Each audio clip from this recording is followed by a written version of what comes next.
Hello friends, welcome back to uni nutrition channel. आज के lecture में हम डिस्कस करेंगे MFN 001 की यूनिट 2 सेल एंड ब्लड का पार्ट 2 जो कि है सेल साइकिल। सेल साइकिल होता क्या है? ये एक ऑर्डरली सीक्वेंस है जिसके थ्रू सेल डुप्लीकेट करता है अपने कंटेंट्स को और डिवाइड करता है इनटू टू। इसे हम सेल साइकिल कहते हैं। ऑल सेल्स डिवाइड, सारे सेल्स जो बॉडी में है वो डिवाइड करते हैं through cell cycle except the nerve cell of mammals after birth. Phases क्या क्या होते हैं सेल साइकिल के? जो मेजर जो फेज होता है वो होता है इंटरफेस। इंटरफेस कंप्राइज करता है G1, S और G2 फेज को। इन फेजेस में सेल ग्रोथ होती है और DNA सिंथेसिस होता है। 90% ऑफ द टाइम जो सेल का होता है वो स्पेंड होता है इन इंटरफेस।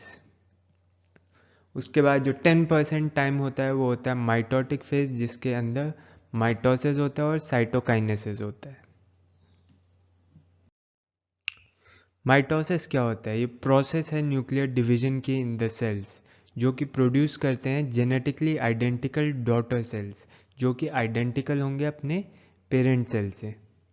क्रोमोसोम्स डुप्लीकेट हो जाते हैं और डिस्ट्रीब्यूट हो जाते हैं equally amongst the daughter sales.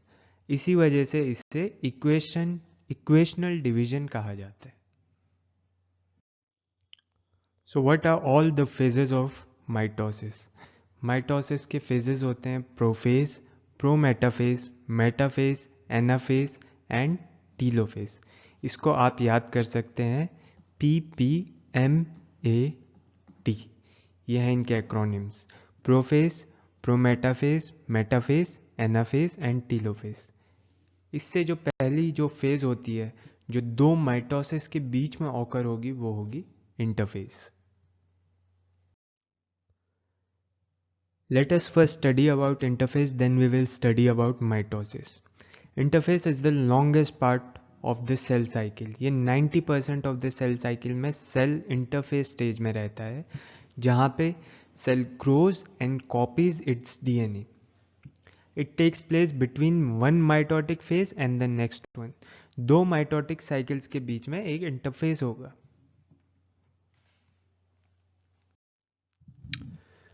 Next one is prophase. अब हम माइटोसिस में आ गए हैं, ठीक है। क्या थे acronyms? PPMAT: prophase, prometaphase, metaphase, anaphase and telophase. First one is prophase. Prophase में क्रोमेटिन कंडेंस कर जाते हैं इनटू क्रोमोसोम्स, ठीक है।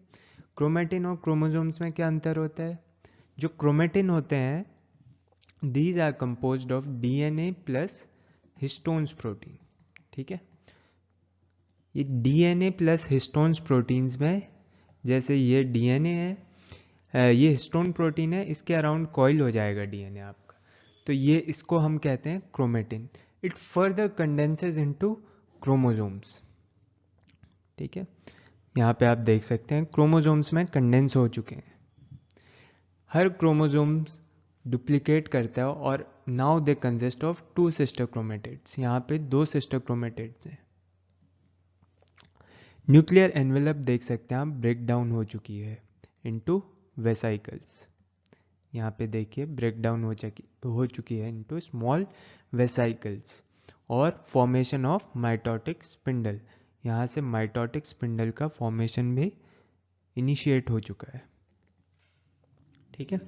यहाँ पे देख सकते हैं आप न्यूक्लियोलस डिसअपियर हो जाता है, क्रोमेटिन कंडेंस हो जाता है, क्रोमोसोम्स सेपरेशन हो जाता है of centrosomes and formation of mitotic spindle. Next one is prometaphase. Prometaphase में न्यूक्लियर मेम्ब्रेन कंप्लीटली डिसॉल्व हो जाती है। यहाँ पे देख सकते हैं आप कोई मेम्ब्रेन नहीं, यहाँ पे डिसॉल्व हो गई है कंप्लीटली। प्रोटीन अटैच कर जाता है टू सेंट्रोमियर क्रिएटिंग काइनेटोकोर्स। ये जो प्रोटीन स्पिंडल्स थे ये अटैच कर जाते हैं into centromeres.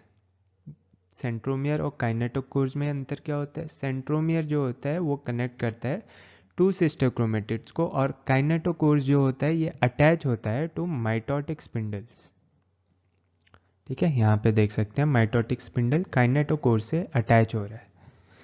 Microtubules attach at the kinetochores and the chromosomes begin moving. जो न्यूक्लियर अगेन हम देखते हैं न्यूक्लियर एनवेलप डिसेंबल हो जाता है, chromosomes forms 2 kinetochores at the centromeres. ठीक है, यहाँ पे एक, यहाँ पे एक, जैसे एक क्रोमोसोम है तो यहाँ पे एक, यहाँ पे एक, 2 सेंट्रोमियर बन जाते हैं, 2 काइनेटोकोर्स बन जाते हैं एट सेंट्रोमियर. माइक्रोट्यूब्यूल्स अटैच हो जाते हैं to chromosomes through kinetochores. Next one is metaphase. Metaphase में क्रोमोसोम अलाइन कर जाते हैं एट इक्वेटोरियल प्लेट. यहाँ पे देख सकते हैं आप एक इक्वेटोरियल प्लेट में यहाँ पे क्रोमोसोम्स अलाइन हो चुके हैं और ये एक प्लेस में टुगेदर होल्ड किए जाते हैं बाय माइक्रोट्यूब्यूल्स. ये माइक्रोट्यूब्यूल्स हैं, इनको होल्ड कर रहे हैं एक प्लेस में टुगेदर. जो माइक्रोट्यूब्यूल्स होते हैं ये अटैच्ड होते हैं to mitotic spindle and to the part of centromeres.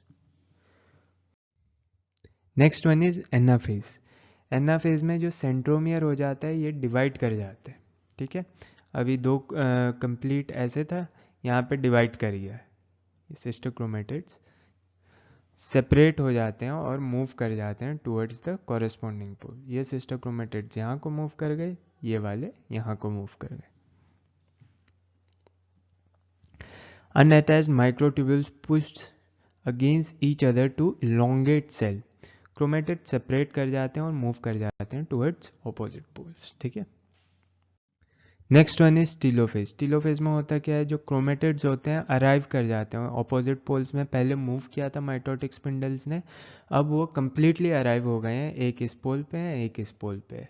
ठीक है, न्यू मेम्ब्रेन यहाँ पे देख सकते हैं आप, नई मेम्ब्रेन फॉर्म होने लग गई around the daughter nuclei. Chromosomes disperse कर जाता है and are no longer visible under the light microscope. Chromosomes यहाँ पे देख सकते हैं आप डिस्पर्स हो जाते हैं, यहाँ पे देख रहे हैं आप, ये क्रोमोसोम्स डिस्पर्स हो चुके हैं and are no longer visible under the microscope.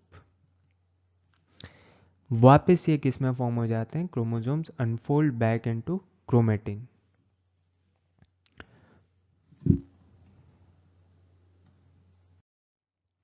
Cytokinesis में क्या होता है, फिजिकल प्रोसेस है साइटोकाइनेसिस, जो कि होता है सेल डिवीजन. ये डिवाइड कर देता है पेरेंट सेल को into 2 daughter cells. These are the 2 daughter cells that are going to be formed through the process of cytokinesis. ये लास्ट प्रोसेस होती है ऑफ माइटोसिस. यहाँ पे देख सकते हैं आप, complete nuclear envelope surrounds decondensing chromosomes. Mitosis की लोकेशन क्या होती है, ये सोमेटिक सेल्स में टेक प्लेस करते हैं और the cells of the body except the egg cells and sperm cells, all the cells of the body undergo mitosis. Example है इसका cells of the skin. Significance क्या होती है यहाँ की, इक्वल डिस्ट्रीब्यूशन होता है क्रोमोसोम्स का और रिस्टोर हो जाता है surface volume ratio of the cell. Cells renew हो जाते हैं और रिप्लेस हो जाते हैं. इसका example again dead cells of skin are replaced by underlying cells.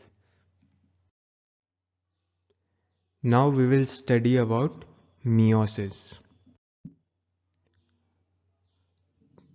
Meiosis में होता क्या है, 2 सक्सेसिव डिविजन्स होते हैं उस सेल के that results in 4 daughter cells.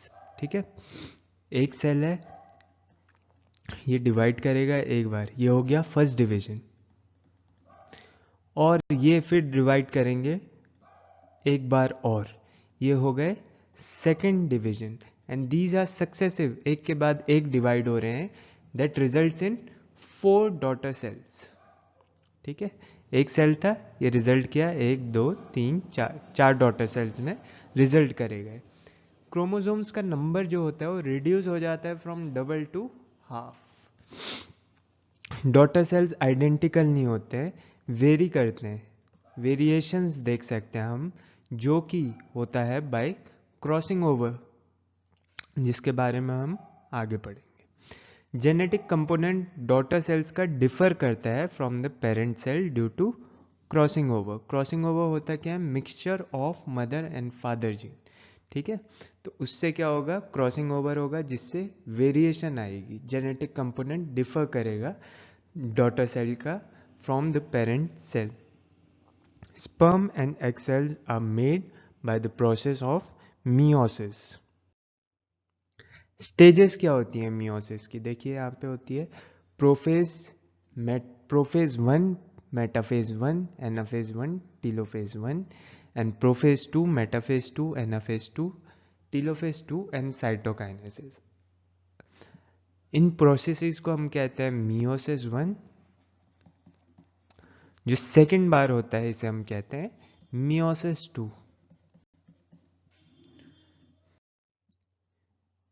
Meiosis 1 से पहले जो स्टेज होती है वो होती है इंटरफेस स्टेज। यहाँ पे डीएनए कॉपी हो जाता है into 2 identical full sets of chromosomes. ठीक है, और माइक्रोट्यूब्यूल एक्सटेंड कर जाते हैं फ्रॉम सेंट्रोमियर्स। पहले हम पढ़ेंगे मियोसिस 1 के बारे में। अगेन मियोसिस 1 को आप PMAT एक्रोनिम से याद कर सकते हैं।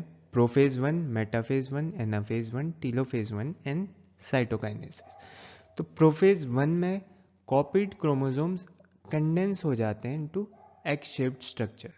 ठीक है, इसी फेज में रिकॉम्बिनेशन और क्रॉसिंग ओवर होता है, जिसकी वजह से वेरिएशन आती है, जो कि इवोल्यूशन में बहुत हेल्पफुल है। जो न्यूक्लियर मेम्ब्रेन हो जाती है वो डिसॉल्व हो जाती है। Meiotic spindle extends across the cell between the centrioles. ये centrioles के बीच में है, यहाँ पे meiotic spindle extend हो जाते हैं। मेटाफेज 1 में chromosomes pair line up along the centre of the cell. Centre of cell में along the equator line up कर जाते हैं। सेंट्रियोल्स मूव कर जाते हैं टू अपोजिट पोल्स, और यहाँ से मियोटिक स्पिंडल एक्सटेंड करते हैं फ्रॉम सेंट्रियोल्स। ठीक है, जो कि अटैच हो जाते हैं to chromosomes of each pair. यहाँ पे जाके ये अटैच हो जाते हैं टू क्रोमोसोम्स। एनाफेज 1 में जो क्रोमोसोम्स होते हैं वो पुल्ड अपार्ट हो जाते हैं by meiotic spindle to opposite poles. यहाँ पे क्रोमोसोम्स को पुल अपार्ट कर दिया by meiotic spindles. Opposite poles की तरफ ये मूव करने लगते हैं। जो सिस्टर क्रोमेटिड्स होते हैं ये एक साथ स्टे कर जाते हैं। ये सिस्टर क्रोमेटिड्स हैं, ये अगेन सिस्टर क्रोमेटिड्स हैं, ये एक साथ होते हैं। ये डिफरेंस है जो कि माइटोसिस और मियोसिस 2 से डिफरेंट है। वहाँ पे स्टे टुगेदर नहीं करते हैं, सिस्टर क्रोमेटिड सेपरेट हो जाते हैं। लेकिन एनाफेज 1 में जो कि मियोसिस 1 का एक स्टेज है, यहाँ पे दोनों जो सिस्टर क्रोमेटिड्स होंगे वो एक साथ होंगे।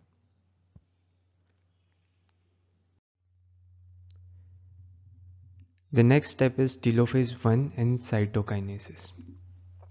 टीलोफेज में जो क्रोमोसोम्स होंगे वो मूव कर जाएंगे टू ऑपोजिट पोल्स। यहाँ पे क्रोमोसोम्स इस पोल की तरफ मूव कर गए और these chromosomes move toward this pole. Membrane form हो जाती है around each set of chromosomes, जो कि क्रिएट करते हैं दोनों 2 न्यू न्यूक्लियाई। यहाँ पे मेम्ब्रेन फॉर्म हो रही है, ये क्रिएट करेंगे 2 न्यू न्यूक्लियाई। इसके बाद साइटोकाइनेसिस होता है, जहाँ पे ये डिवाइड कर जाएंगे इनटू 2 डॉटर सेल्स। साइटोकाइनेसिस का मतलब है कि एक सिंगल सेल 2 डॉटर सेल्स में कन्वर्ट कर गया। मियोसिस में डिफरेंस ये होता है कि यहाँ पे 46 जो क्रोमोसोम्स होते हैं ये 2 डॉटर सेल्स में डिवाइड होके 23 number of chromosomes in each daughter cells. मान लीजिए ये 2n डिप्लॉयड क्रोमोसोम्स हैं, तो यहाँ पे n यहाँ पे 46 नंबर ऑफ क्रोमोसोम्स थे और यहाँ पे 23 हैं दोनों डॉटर सेल्स में। Now let us study about meiosis 2. Again meiosis 2 को हम पढ़ेंगे तो वो होगा PMAT, prophase 2, metaphase 2, anaphase 2, telophase 2 and cytokinesis. जो दो डॉटर सेल्स बने जिनके पास 23 पेयर्स ऑफ क्रोमेटिड्स हैं, ये अगेन जो क्रोमेटिड्स हैं ये क्या हो जाते हैं, कंडेंस हो जाते हैं into chromosomes to form egg shaped structure. जो मियोसिस 2 है ये काफ़ी ज़्यादा सिमिलर है माइटोसिस से, जो हमने पहले पढ़ा था माइटोसिस, उससे काफ़ी ज़्यादा सिमिलर है प्रोसेस। यहाँ पे जो न्यूक्लियर मेम्ब्रेन होती है वो अगेन डिसअपियर होने लग गई है। सेंट्रियोल्स डुप्लीकेट हो जाते हैं, ये डुप्लीकेट हो गए हैं। माइटोटिक स्पिंडल अगेन फॉर्म होना शुरू हो जाता है, मियोटिक स्पिंडल।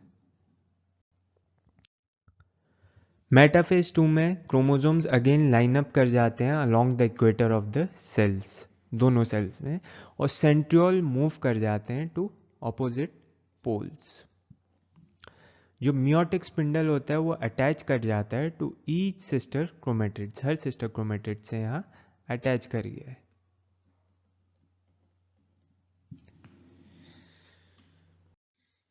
एनाफेज 2 में sister chromatids again pull apart हो जाते हैं बाय मियोटिक स्पिंडल, दोनों अपोजिट पोल्स में ये पुल कर दिए जाते हैं बाय मियोटिक स्पिंडल, और जो सेपरेटेड क्रोमेटिड्स होते हैं ये अब इंडिविजुअल क्रोमोसोम्स हो जाते हैं।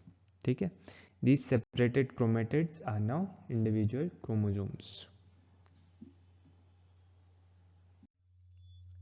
Next is telophase 2 and cytokinesis. Telophase 2 में full sets of chromosomes gather together at each pole.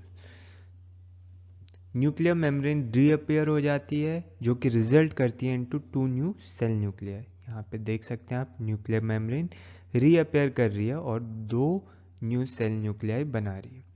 Cytokinesis होगा जिसकी वजह से जो ये 2 डॉटर सेल्स थे ये 4 डॉटर सेल्स में कन्वर्ट हो जाएंगे जिनके पास half a set of chromosomes होगा। मियोसिस 1 के एंड में देखा था हमने, 2 डॉटर सेल फॉर्म हुए थे जिनके अंदर n नंबर ऑफ क्रोमोसोम्स थे, दैट इज 23। ये जो 2 डॉटर सेल्स हैं ये अगेन डिवाइड हो जाएंगे इनटू 4 न्यू डॉटर सेल्स जिनके अंदर n नंबर ऑफ क्रोमोसोम्स होंगे, that is 23। Half a set of chromosomes होंगे।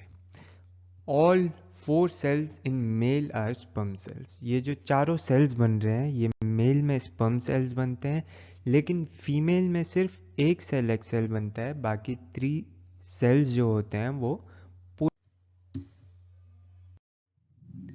सिग्निफिकेंस क्या होती है मियोसिस के, ये मेंटेन करता है एक definite and constant number of chromosomes. ठीक है, और क्रॉसिंग ओवर का ये फ़ायदा है कि ये अपॉर्चुनिटी प्रोवाइड करता है for exchange of genes and variation within the species, जो कि बेसिस है इवोल्यूशन का। ठीक है, क्रॉसिंग ओवर एक बहुत इंपॉर्टेंट प्रोसेस है जिसके थ्रू हम आज इस स्टेज में इवॉल्व हुए हैं। Thank you guys for watching the lecture. Make sure you subscribe to the channel, like the video and share it with your fellow MSc DFSM students.